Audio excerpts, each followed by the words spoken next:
Pagda. Hango sa mga salitang bago at salita.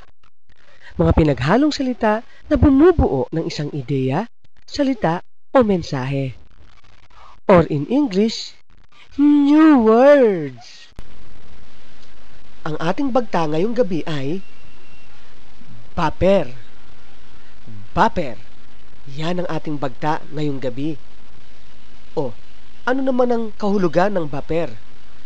Ang baper ay mga bagay na peligroso, delikado, na maaaring maging sanhi ng aksidente sa daan. Mga bagay na peligroso at delikado na maaaring maging sanhi ng aksidente sa daan. Yan ang kahulugan ng baper.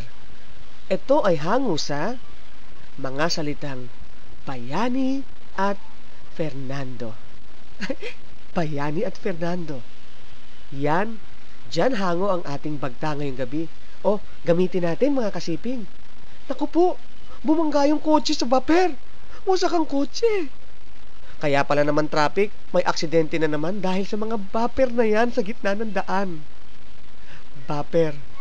Yan ang ating bagta, mga kasiping. Bagta. Baper. Mga bagay na peligroso at delikado na maaaring maging sanhi ng aksidente sa daan. Ayan mga kasiping, sana may natutunan kayo ngayong gabi. Natutuwa kami at marami tayong mga bago pang mga bagta, mga bagong salita para sa inyong lahat. Okay, paalam. Maraming salamat. Lalo na sa iyo, Chairman. Kumusta ka? We love you. Baper. Baper. Baper.